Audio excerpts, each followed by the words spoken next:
হঠাৎ করেই রাজনৈতিক অঙ্গনে বজ্রপাত, নতুন ঘোষিত এক জোট নাড়িয়ে দিল আলোচনার টেবিল। জাতীয় নাগরিক পার্টি এনসিপি জামাতে ইসলামের সঙ্গে জোট গঠনের সিদ্ধান্ত প্রকাশ্যে আসতেই দেশ জুড়ে শুরু হয় নানা আলোচনা সমালোচনা।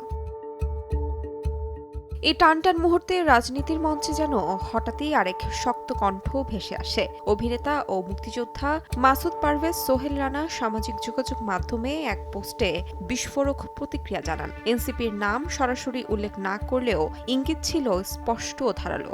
তিনি লেখেন, সেই তো তোদের আসল রূপ দেখালি, তবে এতদিন জনগণকে কেন বোকা বানালি? পোস্টের মন্তব্য ঘরেই স্পষ্ট হয়ে ওঠে এই ক্ষোভের লক্ষ্য কার দিকে। তবে এতেই শেষ নয়। আরেক পোস্টে আরও কড়া ভাষায় তিনি লেখেন, আক্তারুজ্জামান, অলি আহমেদ, ধিক তোমাদের দুজনকে। তার এই বক্তব্য মুহূর্তেই ছড়িয়ে পড়ে সামাজিক যোগাযোগ মাধ্যমে।